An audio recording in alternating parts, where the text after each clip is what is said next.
这期咱们就直接开始，先聊一聊上次没聊的《晨光里有你》呗。这首歌写得很快，其实。这首歌的快是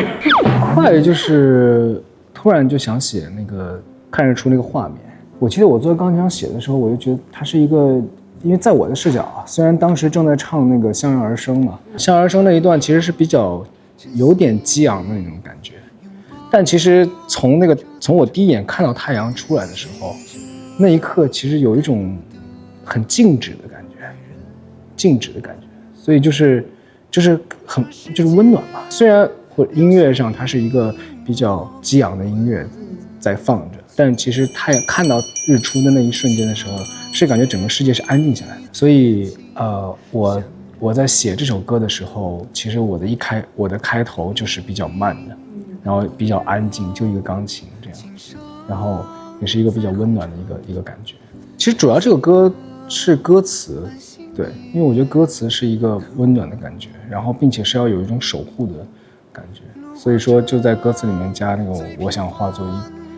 一棵树，还或者是我想化作一朵云，就是想要去守护大家。准确来说，其实是相互守护。我觉得他们也在守护着这个火星，守护着彼此，这样对。再就是在武汉的时候，不是有一个街上面玩，然后去吃东西，然后呢，那个画面我觉得对我来说也很好，所以就把它写在歌词里了。路过这最平凡的日常，将爱掌声传递，将爱掌声传递，随生命绽放。对，得唱出来，要不然光念一下脑子就有点短路了。这个曲子是一遍过的，这个曲子基本上就是一次顺下来的，没什么太大修改。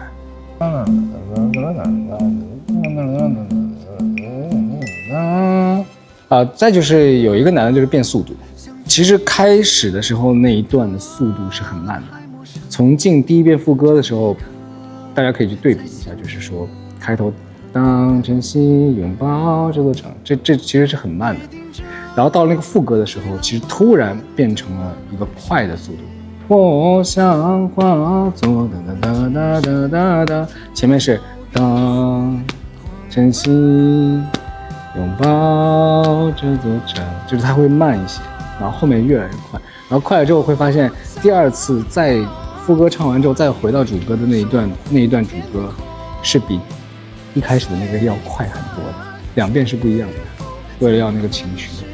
所以前面就只有一个钢琴。这首歌用的和弦没有，因为其实我很少会去把一首歌用这么多和弦去写，除了那些该要写的那种，比如说像虚幻与现实那个和弦就很复杂。哎，我讲过虚幻与现实的和弦复杂吗？没有啊，没讲过吗？没有啊，真的吗？没有啊，我没讲过吗？虚幻与现实的和弦是很复杂的，因为我当时其实用了一些很多古典元素来写的，我觉得前面都还好，它突然在有一段变成了一个从4/4拍变成了一个8/6拍，4/4拍就是1、2、3、4、2、2、3、4，就是4/4拍吧，突然变成了8/6拍，就是1、2、3、4、5、6，1、2、3、4、5、6，前面都是高尚到卑劣的伪装，3、4，真的2、3、4，哒哒哒哒哒，然后变成8/6拍，梦会哭，已经也有噔噔噔噔，就是变成8/6拍了嘛，就突然变了一下。然后那个情绪上就会变得不一样，就会像讲故事一样。然后到了那个副歌的时候，又变成了4/4拍。看这里现场睁开1、2、3、4，2、2、3、4，就这样。但是那一段很复杂，就是那个大合唱那一段，因为我一直在变那个和弦，就是变，而且在变调、转调。就是有一个地方可以跟大家讲，就是那个转调完之后。就是最后结尾的地方，不是又回到了8/6拍，就是它是这个梦会哭，啦啦啦啦啦啦，一定也有你懂，就是它又回到了这两段是一样的嘛，旋律是一样，但是呢，这两段不是一个调。通常我们在创作的时候，比如说，如果第一次出现了这个段落，是这个调，然后如果后面又重复了一次相同旋律的段落的话，按常规来做是会在前面的进程会升调，因为为了让情绪变得更饱满嘛，所以就会升调啊，就所谓的转调就是要升一个调，升半调或者升一个全音。但是我这个歌是最后一段是降了半个调，所以其实它不是属于常规的那种创作方式。但其实不是我想要降调的，就是很摇滚的大合唱那一段，我不是一直在转调嘛，然后转调不断的变和弦，转调，因为我要让它转调转的要合理性，就是要让你听感上你其实听不太出来我在不断的转调，就是让它听起来很顺，要丝滑，对，要丝滑。但是要丝滑落到最后一个音之后，我怎么算我都算不回以前那个调来了。后来我还跟郑楠在商量呢，我说南哥，我这个遇到困难，我说我好像算不回来，因为我想让这个调，我就算不升调，哪怕我算回之前这个调，同一个调也可以啊，就是但是我怎么算我都觉得它听起来很难受，就是如果我落到最后一个音之后，我直接再硬着头皮弹回原调的话，那个听感上是非常的不舒适的，对，不丝滑。后来我想一想，算了，这个事情我就觉得挺好的。南哥就跟我说，哎，挺好的呀，这个有点不一样，多好啊，这种感觉，对，因为你的情绪上其实是不是说非得要上扬，因为你最后是已经激昂过了，最后你是往下走。然后我想，哎，对，合理。然后后来我就觉得，行，那我就往下走，然后其实就低了一点。啊，音乐就是学术啊！我会跟很多的音乐人或者是艺术家交流，很多听音乐人也会说这个话，就是所谓的1000个人有1000个哈姆雷特这种话。我前几年也是这么认为，但我这一年尤其是从去年年底开始到现在，我就觉得这个其实是不严谨的。音乐的存在，它并不是用来服务人的。因为它本就存在，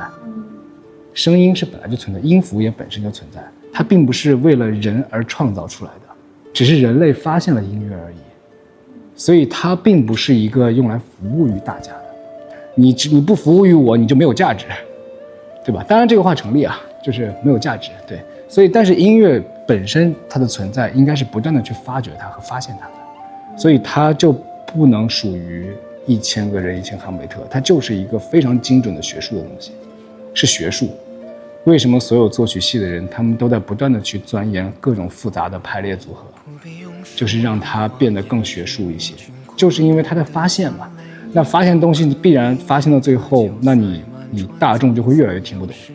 你听不懂并不代表它的存在性是混乱或者是不够的，不是这样，它反而比这些公式化的东西要更复杂一些。比如说大家都在做加减法，那如果我在做乘法，你当然听不懂了，因为你只懂加减法呀，就是这个道理。就好像所有的科学家、物理学家，他们不都在研究的所有的东西，其实是超出我们很多的认知的，因为我们平时看不见，对吧？说个量子你也看不见，说个原子你也看不见，对不对？可是它确实存在啊。它非常有逻辑，因为音乐属于音符，音符就是数字，音乐是由数字组成的，数字组成的东西它必然就是学术，只是我们在不断的发现音乐而已嘛。就是比如说，我举个例子，比如说我们通过简单的方式能做出，比如说几个数字，比如说6、7个数字。我记得我小时候看过一个电影，是刘德华演的一部电影，然后他是一个很有钱的人，然后他再去追求一个女生，然后说你能猜中今天晚上的彩票的号码，你就厉害，就是这个意思。然后他就打电话让他的同事去算一下那个彩票的，比如说6位数，他要所有的排列组合的所有的可能性。然后算完之后，可能那个彩票是500万，但是他算完之后，他可能是要花1000万，就是类似于这样。然后，但是他也愿意花，但是最终会中这个数字。也就是说，在有限的数字里面，其实你能算出所有的排列组合。那如果假设我们这个世界是有一个造物主的话，他让这个世界存在了所有的音符，那对于他们那个维度来说，所有的音符的排列组合对于他们就是能计算得出来的。而对于我们，只是我们的能力有限，我们算不出88个音符有多少种排列组合，包括节奏、速度，然后这些速度与节奏再和音符相结合，然后呢又有新的排列组合，这些排列组合可能是我们有限的能力，所以我们只是在不断的去发现宇宙里的音符还有多少种可能性。音符是客观存在的嘛？对，客观存在。就是我们其实只是在我们的认知范围内去赋予它一些什么价值。对。可能我们，比如说我们觉得有的歌是有的旋律，有的音符是悲伤的、快乐的，其实都是因为自己人类自己的一个认知去赋予到音符的价值。对，人类自己给它价值的。你这个歌，如果我喜欢听啊，我就觉得你有价值。但实际上，这个音乐创作出来，它当然有一些商业歌曲，它肯定就是为了要实现它的商业价值。但其实音乐的本身存在不是